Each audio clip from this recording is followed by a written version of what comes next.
तो नाज़रीन ये 4 दिन से ये इसको रेड वाटर बना हुआ है और ये गाय ब्लैक कलर का यूरिन कर रही है, पेशाब कर रही है।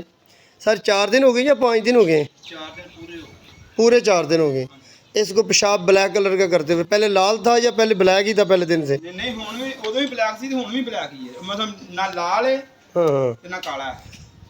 खून ब्लैक ही जी आ गया ना, किस्म दा जे खून ब्लैक हो जांदा गाढ़ा हो के गाढ़ा हो गई। वो समझ लो कि वो साहब जी तो सर जी करने लगी है पेशाब, मेरा ख्याल है। पेशाब नहीं करन दी, फोर्स करन दी।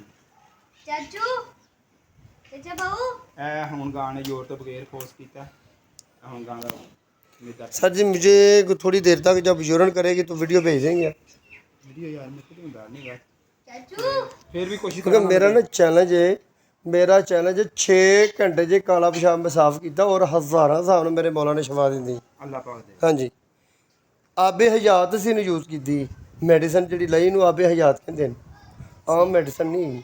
सही ਇਹਦੇ ਨਾਲ ਡੰਗਰ ਦੀ ਬੜੀ ਬੜੀ ਜ਼ਿੰਦਗੀ ਬਚੀ ਔਰ ਆਲ ਪਾਕਿਸਤਾਨ ਦੇ ਵਿੱਚ ਮੇਰਾ ਫਾਰਮੂਲਾ ਚੱਲਦਾ ਵੀ ਲੋਕਾਂ ਨੂੰ ਸਦਕਾ ਜਾਰੀਆ ਦੀ ਸ਼ਕਲ 'ਚ ਦਿੱਤਾ ਹੋਇਆ। ਚੱਲ ਯਾਰ ਕਿਸੇ ਦਾ ਭਲਾ ਹੋਏ। चाचा बाबू हां अंदा